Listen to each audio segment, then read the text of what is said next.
Good morning. Let's go to Matthew chapter 5 and 5. Matthew chapter 5 and verse 5 says, "Blessed are the meek, for they shall inherit the earth. Blessed are those who hunger and thirst for righteousness, for they shall be filled." We're going to talk today about Jesus, the servant. Let me read the definition to you. The meek, those who stubbornly trust God and surrender to his authority, even when they cannot make sense of their circumstances. This talks about the sacrificial nature of Jesus' death, suffering the punishment that sinners deserved.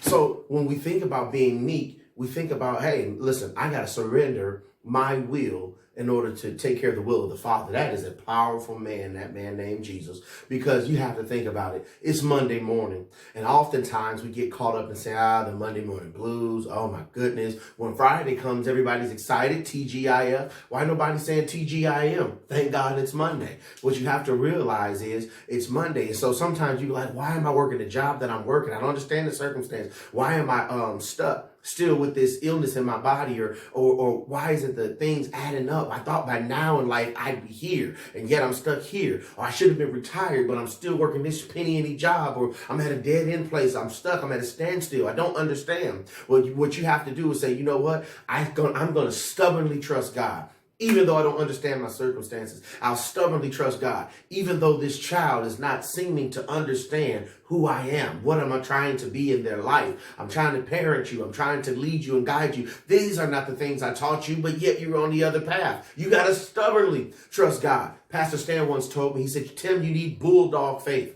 He said the bulldog takes a grip and they won't let go. Their nose is purposely pushed back in their head so that they can breathe while they clamp down and have grip. So you want bulldog faith, stubborn faith, where you're not going to let go of what God promised you. There is a plan that God has for your life. And at times it's seemingly invisible. It seems like it's never going to come, like it'll never work. But I want to encourage you to stay tenacious, to stay radical, to stay aggressive in your approach for the things that God got for you. Now watch this. In God, you won't have to kick open any doors. God will open the doors that no man can close.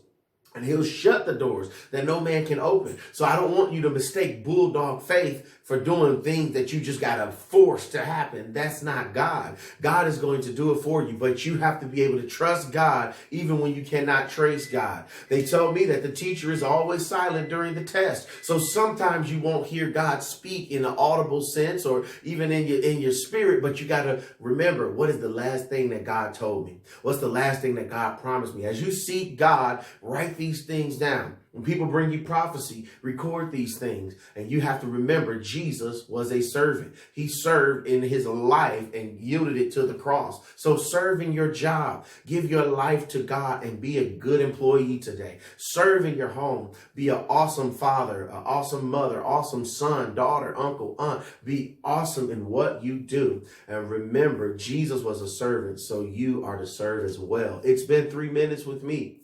I'm Timothy. Until we meet again, may the Lord God bless you real good.